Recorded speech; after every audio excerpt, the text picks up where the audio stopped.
Alright, so this video keeps popping up in my feed. It's called When a Game Loses Its Soul, Monster Hunter Wilds discussion.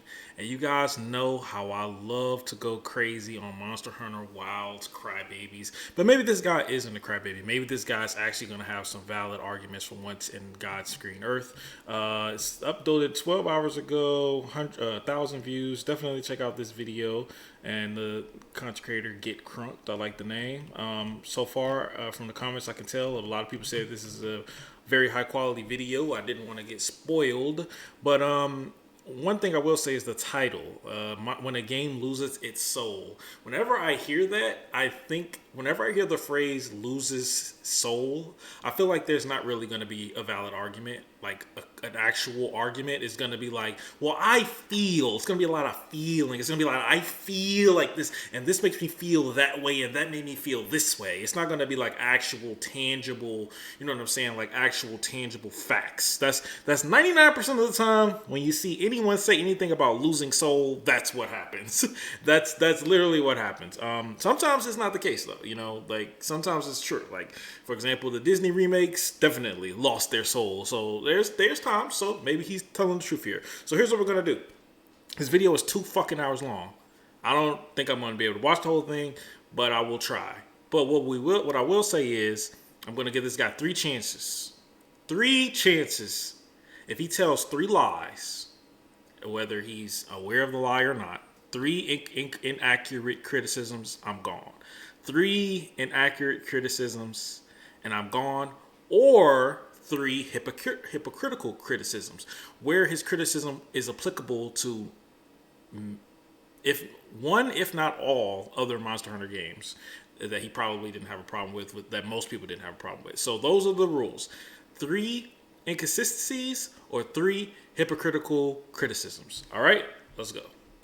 Monster Hunter has always been a very bold series. Almost every game has made some radical design choices that create an incredibly different and unique experience compared to its predecessors. Changes like being able to fight underwater, unique hunting styles for every weapon, or completely reworking the world and combat design. That drive to get really experimental with your game while refining the core systems that hold it together is one of Monster Hunter's greatest strengths, and gave birth to some of the most fun mechanics and games the series has ever known. But it's also made the player base very divisive from game to game, and a lack of foresight can cause some innovations to get really fucked up. And unfortunately, that's how I wound up feeling about Wilds. A game that clearly had a lot of ambition behind it, but ended up being an incredibly shallow experience compared to its predecessors, while failing to really build upon the systems that came before it. The game starts off with a group of people getting attacked by the flagship monster, and this kid Nada gets shoved through a crack in the wall and escapes to the desert so he can get picked up by the Ace Lancer from Monster Hunter 4. We're then allowed to create our character. Now, most of the promotional material and beta tests didn't like transition at all. Like, all right, this is my thesis. Now let's go into to my arguments. He just straight started it. So showed this game taking place in the desert, and when I went to rehab for my gambling addiction, the only thing they gave me to read was the Quran and Arabian Nights. So thematically, this type of editing, I don't know how the fuck people do this. If he's gonna have this quality of editing for 2 hours, I'm just gonna like the video just because of the amount of work he put in. Even if his arguments end up me disagreeing with them, I'm just gonna like the video because goddamn, dude, he's already put more work in editing in this 1 minute than I would ever do, and it's 2 hours, no way, man. So it'd be really fun to model my hunter off my favorite Disney character, Aladdin. I trust you know what I've called you here to discuss. Yes, sir. The forbidden. All right. We're told that an extinct monster called the White Wraith attacked a tribe called the Keepers in a place known as the Forbidden Lands, and we're thrown onto an expedition team with our handler Alma to investigate the area and track down the monster in the Keepers village. The game doesn't waste any time throwing us into the action. Our first task is to save this kid from a pack of sand leviathans called Balahara, which is used as a chance to teach the player about the basic controls. It's pretty frantic for a tutorial, but the entire thing is on rails, and it's not like these guys can actually deal damage to us anyways, so it ends up up working out well enough. We save the kid and she tells us to go save her big brother before he gets molested by a bullfrog. But unfortunately his virginity is gonna have to tough it out because the game's letting me test out all the different weapons on this barrel. And I want to practice my jump cancel aerial rave loops before I go so I don't make an ass out of myself when I'm asked to perform in front of Alma. I gotta say, the onboarding experience has been pretty smooth so far. In every other game you'd have to go through mountains of text boxes and cinematics before you're finally off the chain and allowed to go do some chores. And that's something I really liked about WoW, so you get right into the game. I really like that.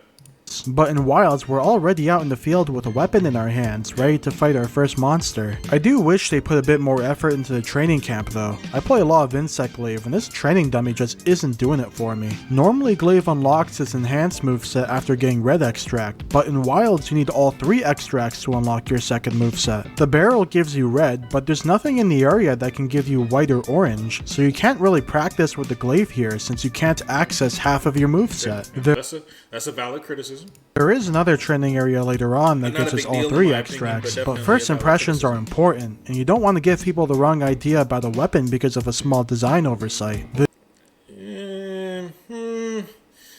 I agree, but I disagree because 99% of the time, if people are picking up a weapon, they're not just gonna go slam it on a barrel and then say, "Oh, I don't want to use this anymore." You know, like people are gonna understand. If it's their first time playing with that weapon or Monster Hunter in general, they're going to understand that they don't understand how to work this weapon. So they're just going to use basic 1, 2, 3 combos in order to, get a little feel for it, and then they're going to go fight monsters with it. It's not that deep. But it is a valid criticism. No debate. It's a valid criticism. I just don't think it's that big of a deal. But I don't think he's making it that big of a deal either, but it's definitely valid. New combat gimmick in this game is holding down L2 to use focus mode, which lets you aim your attacks in whatever direction the camera is facing, even when you're mid-combo. I'm a bit mixed when it comes to its implementation. Positioning is a core part of Monster Hunter's combat design, and being able to adjust yourself mid-combo removes a lot of the nuance of good positioning. But I kind of disagree with that. I still think positioning is very important. You still have to position yourself. Like, yes, the amount that you have to position yourself is definitely diminished. No debate there at all. But I don't think that that's really a bad thing. I think it's actually a good thing in many ways. And that means that the skill can be in other areas rather than just you standing in the exact right moment at the exact right time, which you still can't do. But I see the argument against this, but I don't really agree with it. it really starts to fall apart when it comes to interacting with wounds. Hitting a monster part a bunch of times. I'm sure I'm going to agree with this because there are times, like say for example, you have a melee weapon and there will be a wound on the top of the monster's neck that you just simply cannot reach at all, no matter what you do. It's unhittable. That is an objective flaw, 100%. It's a big scar that makes you deal more damage when you hit it, but you can pop it with a focus strike to do a big attack instead. The problem here is that using a focus strike on a wound immediately stops the monster from moving, even during its attack animation, and it causes the fights to become extremely one-sided in the player's favor due to how easy it is to stun lock the monsters with it. Again, I mean, you don't really stun lock monsters. Like even that monster that he's fighting right now. I don't know if this is in low rank. This looks like low rank, but in high rank, I fight this monster a lot because there's an event quest that you have to farm, that you can farm in order to get an item that I like. So I farm it a lot, and I fight this monster a lot. You can't stun lock him. You can stagger him. You can make him stop hitting you by popping wounds, yes, but you can't stun lock him. He just gets knocked. Like it's one of the big reasons the difficulty in this game is so easy. But yeah, that is a flaw that I kind of agree with, but I also don't, because you have to, in order to knock them over, you have to afflict a wound in the spot that knocks them over. Like it can't just be any wound in any location, unless it's a tempered wound. But he's talking about regular wounds, so I don't really think compared it's a to the problem. previous games. You don't really dance with the monsters here. You just curb stomp them to death. It's not true. I don't believe he's curb stomping. Okay, let's talk about base. We only can talk about base. We can't talk about any patch notes. We're only talking about base wilds. I don't believe he's curb stomping Gore. I don't believe he's curb stomping 7-star Gore.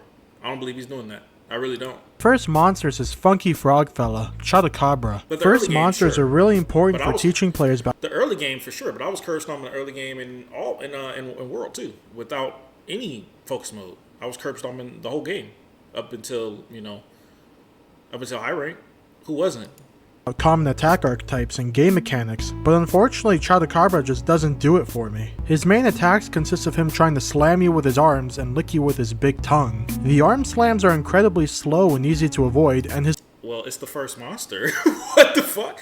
It's the first monster. tongue attacks aren't strong enough to interrupt the player's attacks, Yes, so they you can are. just sit there and wail on his head since No, you his can't. damage is so pitiful. You can No, he will definitely knock you over. I fought Chotacabra a lot. I played the beta of Wilds a lot. He definitely can knock you over with his tongue. also just stick to his flank and he won't be able to do anything to you since all of his What's wrong with that? What's wrong with teaching the player about positioning? How is that a flaw?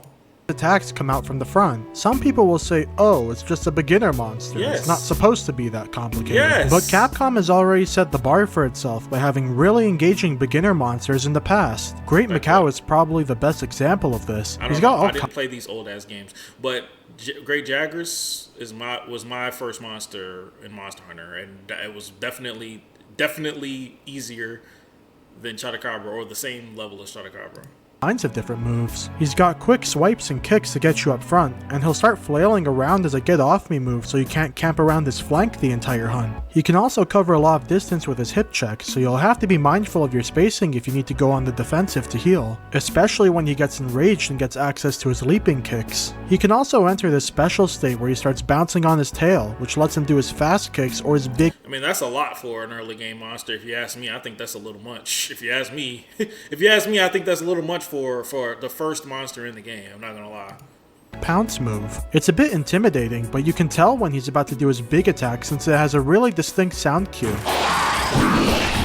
He can really fuck your shit up if you aren't paying attention since his moves actually deal considerable damage. You can even knock him off balance by attacking him while he's bouncing on his tail to create a big opening for yourself. Being able to turn the monster's advantage into a vulnerability is a really important interaction to learn at the beginning of the game, since many monsters can be exploited in similar ways further down the line. He can use the normal pathways to run away from you, but he can also use these secret passages to teleport around the map, which is good for teaching the player the importance of paintballs for long distance tracking. He's everything you could want from a Monster Hunter boss condensed into a nice little package. A really simple fight with a surprising amount of depth that makes him engaging even as a tutorial monster. And those are Yeah, that's pretty good. I'm not gonna lie, that is very good. But again, I just think I personally think, especially for the first monster you fight, that's just too many mechanics. Honestly, I would say like that's better for like maybe a second, third monster fight. That's like way too many mechanics. Personally, I do just think that's too much for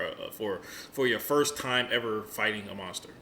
probably the last words I'd But yeah, comparing that to Chotacabra is 9-day difference objectively, no doubt. But compare Chotacabra to Jagras, that's what I'm comparing it to.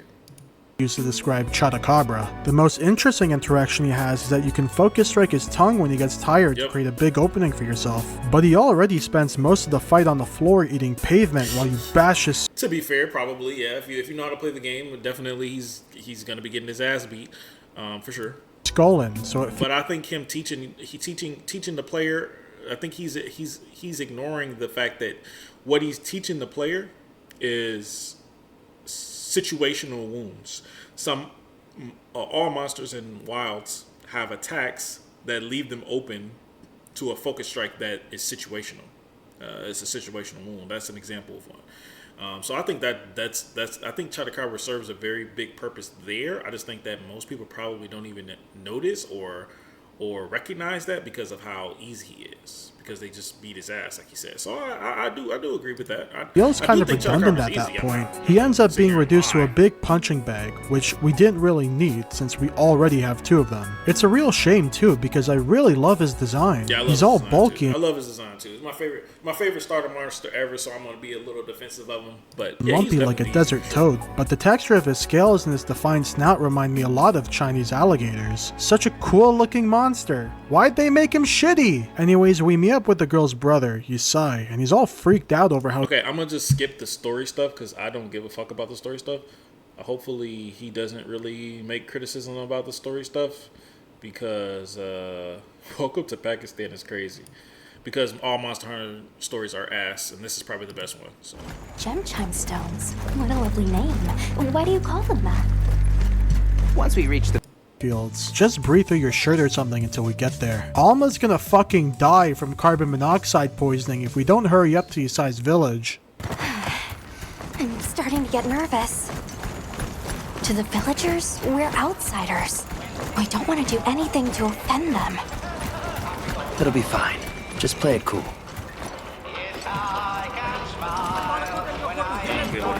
People hadn't come along. Weapons were one of the first inventions mankind created, and these people live in constant danger of monster attacks every day. You're trying to tell me that in the entire history of this— Yeah, okay, listen, bro. If you want to start having logical arguments about the story in Monster Hunter, you're already— that's completely and totally disingenuous. Even if everything he says here is facts, it probably is. I don't know. I don't look at a Monster Hunter game and go, man, I'm here for the story. I want a great tale that makes perfect sense. Bro, nobody came here for that. That's not what the story of Monster Hunter is for. It never has been, never will be, probably. I'm not gonna say never, but never has been for sure. So that's just, come on, man. That's just completely disingenuous. No, I don't want to hear about that. Let's move on. Kushala has a wide variety of moves like pecking the ground, swiping his tail at you, swiping his tail in a circle. And that's it. There's really not much going on here. His moveset is incredibly bare bones and he's slow to boot. You'd think he'd move around more since he's like a chicken and all, but no, he just sits there and takes it like a prostitute. The wider reach of his moves does mean he can actually hit you from time to time, but his damage is so poor that you can just face tank whatever he throws at you and go back to wailing on him. After killing Kushala— I mean, you could do that with the other monster you just sent. You could the first monster you sent, you could face tank him too. Let's go back and watch how much damage you were doing. Especially when he gets enraged and gets access to his leaping kicks. He can also enter this special state where he starts bouncing on just a beginner on his flank the entire hunt. He can also cover a lot of distance with his hip checks. He's got all kinds. Just a beginner monster. It's not supposed to be that complicated. But Capcom has already set the bar for itself by having really engaging beginner monsters in the past. Great Macau is probably the best example of this. He's got all kinds of different moves. Look at this out. Look how much damage he takes. He's got quick swipes and kicks to get you up front. Yeah, you telling me you can't face take that? And he'll start flailing around as Look at his health. the get off me move, so you can't camp around. You can't face tank that? What are you talking about? You can face tank that too. What do you mean? I actually think Quimitrice did more damage compared to him. And that's it. There's really not much going on here. His moveset is incredibly bare bones and he's slow to boot. You'd think he'd move around more since he's like a chicken and all, but no, he just sits there and takes it like a prostitute. The wider reach of his moves does mean he can actually hit you from time. You took more damage. So let's go ahead and that'll be one. That's one. The time, but his damage 1 in 12 minutes. I expected more than one by now. Is so poor that you can just face tank whatever he throws at you. But anyways, yeah, you could just face take the boss that you just sent earlier too. So that's not an argument. So that's your 1 point. That's your one strike. But the argument for Quimitrice is he's trying to teach players how to position, not sit in the same area. Watch out for AoEs. If you get on his back, the monster can punish you for being on their back. So that just because, like with Chotacabra, you were probably on his back the whole time because that was safe. But with Quimitrice, it's not safe. So they built on each other. We've gone from being able to attack freely to the back to now you go, okay, well, I was just fighting Chotacabra. I was hitting them in the back all the time. Now let me go do this to Quimitrice. Nope, can't do that. You have to position yourself. You have to bait him. You can bait him. You bait him into, he sees you from behind him. He's gonna do an attack from the behind. No, you go in front. He sees you in front. He does an attack in the front. Now you go behind. Positioning. So yeah, no. This is your first one. Go back to wailing on. This is not a good faith argument. After killing Kushala in 5 minutes, we unlock the barbecue spit and the ability to cook meals. In the older games, you would unlock food ingredients from optional quests, and your max health and stamina would increase based on the quality of the ingredients. items. You would also gain buffs depending on the specific combination of ingredients you used. Wilds got rid of that system almost entirely though. Now you can get your max health and stamina by just cooking a ration, which really skews the early game difficulty since these early low rank monsters already don't hit hard enough to threaten. Another disingenuous argument, they balanced the game knowing this. It's not like this was something that they didn't develop the game. Like you act like the developers aren't aware that they made that a thing. Like it was a cheat code that we put in or something. They know that they made it where you have max health, so they balance the monsters around the health pool that you have, which has already been proven already multiple times in the past. Disingenuous argument number 2. So we got one more. The player, let alone a player with 50 extra health. You can also get the full effects of a meal by just eating a well done steak from the barbecue minigame. Watch this, I'm gonna get first try. This is not true either. You can't get the bonuses. All you get is your max health and max stamina if you do this. You don't get the bonuses. You don't get the additional damage. You don't get the additional skills. I'm gonna give him one more chance. First try. Fuck my ass! Instead, the extra ingredients you find in this game give you access to the food skills, but they're also a limited resource like they were in Monster Hunter DOS instead of a permanent unlockable. With how marginal the food buffs feel and how scarce the ingredients are, I ended up just cooking the default rations every time, since the only buffs that really matter in this game are the health and stamina boost. I'm not gonna... That's just flat out wrong. What is he talking about? So attack doesn't matter? Tumbler doesn't matter? What is he talking about? That doesn't matter? What? What? Waste my time farming for defender high meals when the monsters can barely chip my health down as it is. Alright, I'm gonna give him one more chance. One more. I'll give the guys a chance, man. We're invited back to the village so we can ask for info about the keepers. It'd be cool. Because I think he has good points. But come on, man. Those are just a chain of just bad points. Let's please don't be talking about the fucking story, please.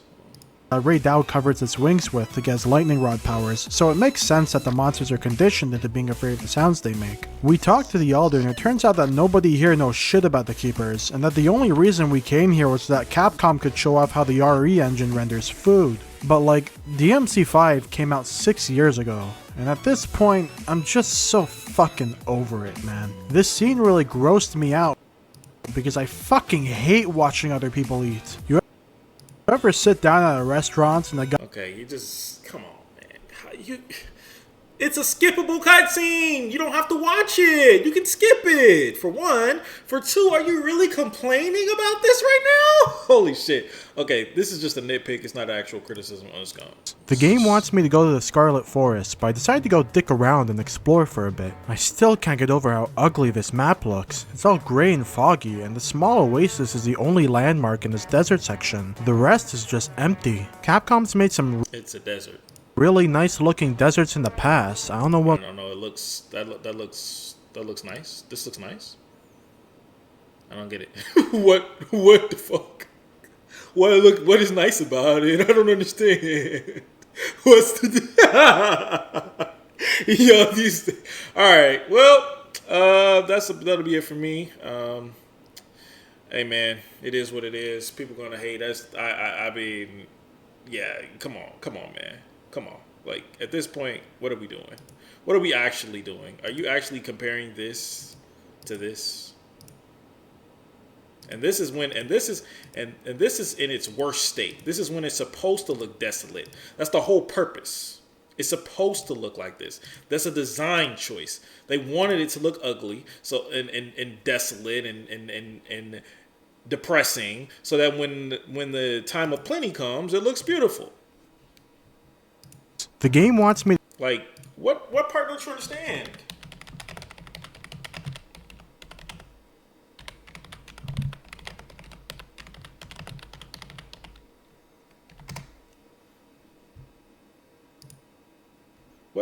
What's ugly about this? What's ugly? What's ugly about this? What's ugly? You telling me this? Telling me this looks worse than this? Yeah, we're done. All right, guys. Yeah. Well, great video, man. Good editing. You know. Yeah. Peace out.